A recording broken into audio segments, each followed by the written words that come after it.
Hey everyone, welcome back to today's video. I have promised you last week that I'm going to do a complete immigration series where I'm going to walk you through every steps that are required to file a visa application by yourself without any help.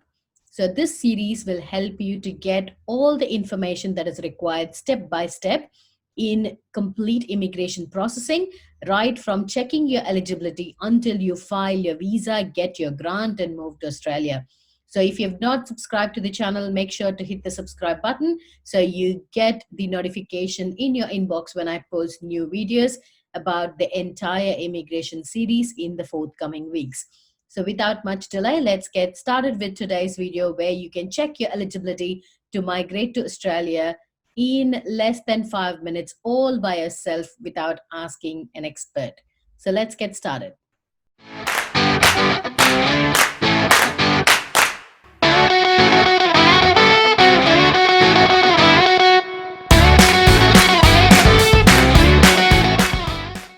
So even before we go to the complete checking of the eligibility, I want you to understand the immigration process itself. So I've seen people being desperate. They want to migrate within 3 months, within 6 months. I've told you it's not an overnight process. It takes time. The entire duration of the cycle, if you do all the steps exactly as per the timeline, forget about the immigration's timeline based on the time you apply. It will take anywhere as a minimum, I would say 10 months to 1 year is the minimum pace. So you have to understand this and make up your mind when you start the immigration process. And the next step would be to browse and gather as much information as possible. Everything is available free of cost at your fingertips. All you have to have is the passion and the hunger to gather information. Most of us don't have time in this fast paced world. You might be working full time. Completely agreed. Even if you're going to a consultant, if you're going through an agency, there's no harm. It's not a crime. But all I'm saying is you have to be aware of the different terminologies they talk about, so you can always defend your position. You can be defensive. Otherwise, some agents or some agencies try to take advantage of your ignorance, and they try to make money out of it. It's always better if you use the same terminologies what the immigration uses, what the immigration process requires, and you ask them questions. Instead of saying what is a visa I'm eligible for, you can always say, okay, I've had a look at subclass 491. How do we process that? So they know that you're not a naive person who's speaking something. They know that you've done some background research and they can't really fluff around. Okay. And the very, very important thing to understand is every case is different. I see people emailing me every day saying, my friend got this, my sister got this, my brother got this. So every case is different. That's why you will not have any specific information given on the any government, especially Australian government websites. It will be very generic. It will not be misleading. It will not be promising. They'll not say this will happen in this time. They'll say this could be the possible timeline. So everything will be generic because they know everything is subject to change. So please understand, every person's case is different. It might not be for you. If it's not for you, it doesn't mean it will not happen for someone else. So understanding that and stop comparing with others, it's very, very important. And next thing I always say in all my videos, as much as you can be honest and upfront with the department. I mean, even after migrating Australia, I'm saying, if you just follow the rules, if you just be honest, you will not have any issues at all. But at some point you fake or you produce some fake documents, then it might backfire you at any point in your life. You will not even expect, you will have some bad surprises. So these are the key things that I want you to understand before you jump in to check your eligibility. Okay, so let's move on to finding out the eligibility. So basically 65 points is the minimum what to say, like an eligibility for the visa that the immigration has kept like a border. So the government website, the Home Affairs website itself has this particular tool called Immigration Points Calculator. So the basically why I'm telling you to visit this website is it'll give you an idea of what are the things that they consider important when they analyze your points, which makes you eligible. It will also give you a guidance how to boost more points. So if you know, okay, IELTS of this point will give me another 10 marks or another 10 points, obviously you can boost over there. If you're a student, if you get 5 points additional for a professional year, then you might as well choose that to get that additional 5 points. So this particular link will give you the information idea to boost your points and also to check where you stand at. So if your partner or your husband or wife has crossed that age limit, and if you're losing 5 marks because of them, you might as well choose the other partner who might get an age points. So things like that. Okay, so let me show you how to do that using that particular link. Just go to Google and type Visa Point Calculator, and you'll get that as the very first option.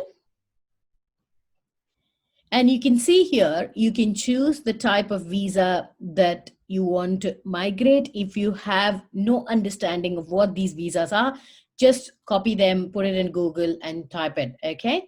For this purpose, this is the most famous visa at the moment, Skilled Work Regional 491. So they'll tell you in the points table, I'm just going to quickly show you what the point table is all about. So this is all given as the parameters, how much you will score as per each criteria.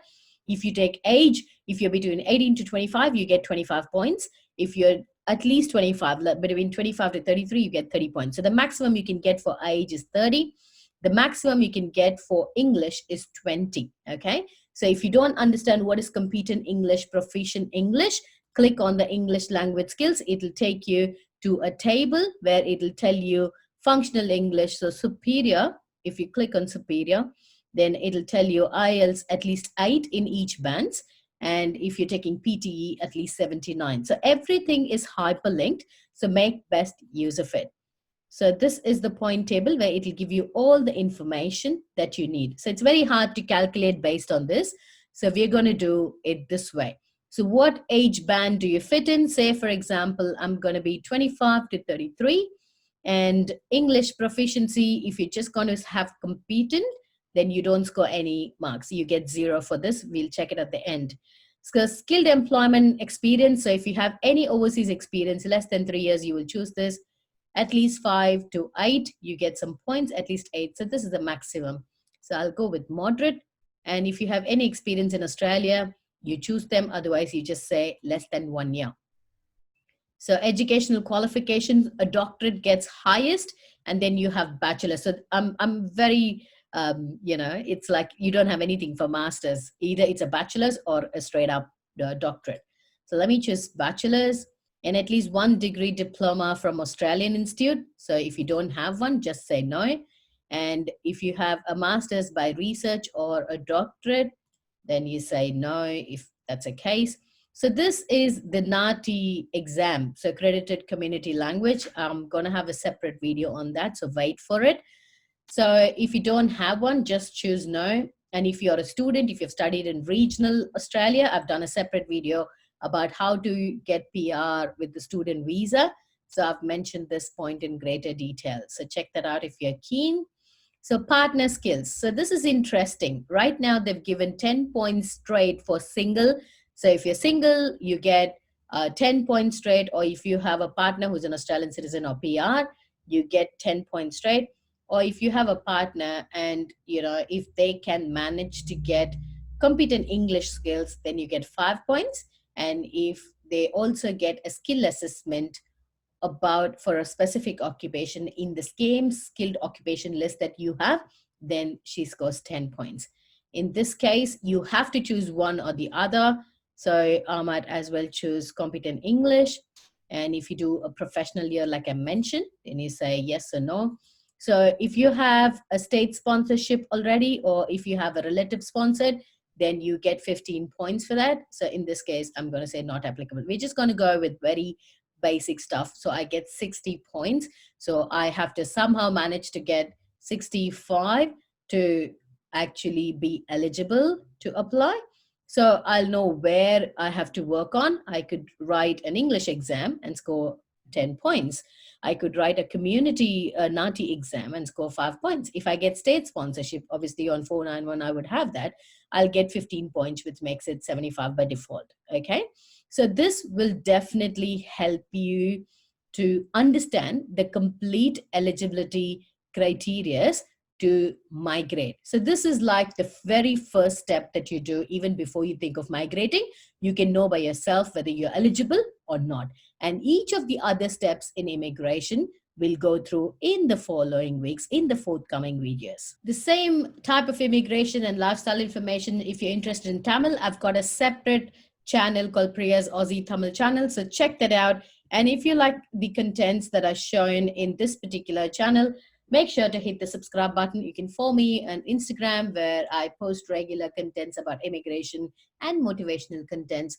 I'll see you all in the next video about how to find out your eligibility based on the occupation, how to do the skill assessment. We're going to do this entire immigration series together. So make sure to stick around and do your immigration process with this time where you have maximum time in the whole world at the moment in front of the computer. So make sure to make best use of it. Okay, this is my way of paying back to the community, and I'll see you all in the next video. I wish you all good luck.